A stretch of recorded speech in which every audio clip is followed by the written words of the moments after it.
প্রাচীন গাছগুলো মাথার উপরে দাঁড়িয়ে আছে, বনের মেঝেতে থমথমে ছায়া ফেলে। ফিনা একজন রহস্যময়ী সত্তা।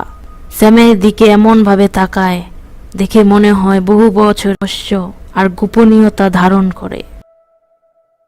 হি হি হি হি, মনের শক্তি দাবি করতে তোমাকে এই দাদার উত্তর দিতে হবে মেয়ে।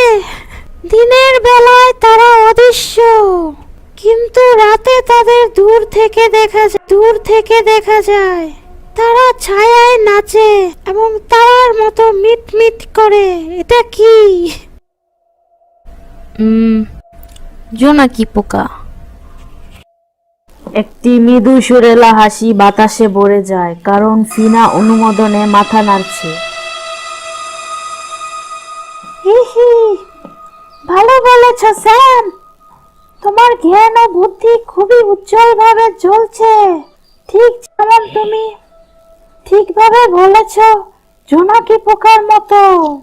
মণিটা এখন তোমার হাতে, কিন্তু মনে রেখো, এর প্রকৃত জাদু শুধু এর আলোতে নয়, তোমার হৃদয়ের বিশুদ্ধতা এবং তোমার বিশ্বাসের ও সাহসের মধ্যে রয়েছে। স্যাম হাত বাড়িয়ে দেয়, তার হাত কিছুটা কাঁপছে এবং মণিটি তার হাতে আস্তে আস্তে ভেসে ওঠে। এটা সত্যি আশ্চর্যজনক। সত্যি মেয়ে, মণি হলো আশার আলো এবং অন্ধকারের অভিশাপ। এটি তোমাকে তোমার যাত্রাপথে রাস্তা দেখাবে এবং তোমার পথে কে আলোকিত করবে, এবং কি সবচেয়ে খারাপ সময়েও তোমার পাশে থাকবে। স্যাম মণিটিকে হাতে নিয়ে খুব শক্তি অনুভব করছে। তুমি এখন যে কোনো বিপদ মোকাবেলা করার জন্য প্রস্তুত মেয়ে। শুক্রিয়া ফিনা, আমি তোমাকে সবসময় মনে রাখবো। এখন আমি চলি।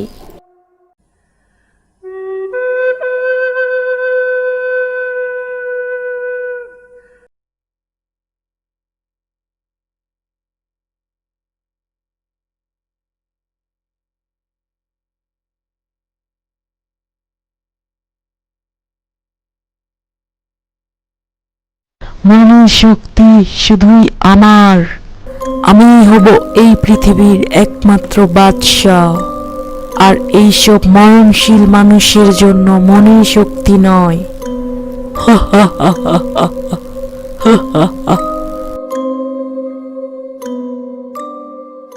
তুমি তোমার বোধগম্যের বাইরের শক্তির সাথে হস্তক্ষেপ করেছো, মরণশীল মানুষ। আমি তোমার অন্ধকার শক্তির দ্বারা প্রভাবিত হব না, ছায়া রাজা। আমাকে মণিটা দিয়ে দাও মরণশীল মানুষ।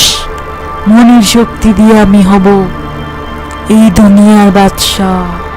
ফিনা, আমাদেরকে সাহায্য করো ফিনা। ছায়া রাজা আমাদের পৃথিবীর জন্য হুমকি। মনি তোমাকে মহাজাগতিক শক্তির সাথে আবদ্ধ করে মেয়ে।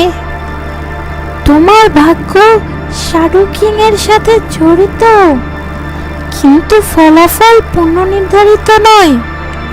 আমি কিছুতেই পরাজিত হব না মরণশীল মানুষ। আমাকে কেউ পরাজিত করতে পারবে না। ভাগ্যের খেলা আমার হাতে, আমিই হব নিজের ভাগ্যের স্থপতি। আর আমিও তোমার পাশে থাকবো মেয়ে। তোমার ভাগ্য তোমার হাতে থাকতে পারে, তবে চূড়ান্ত বিজয় আমারই হবে।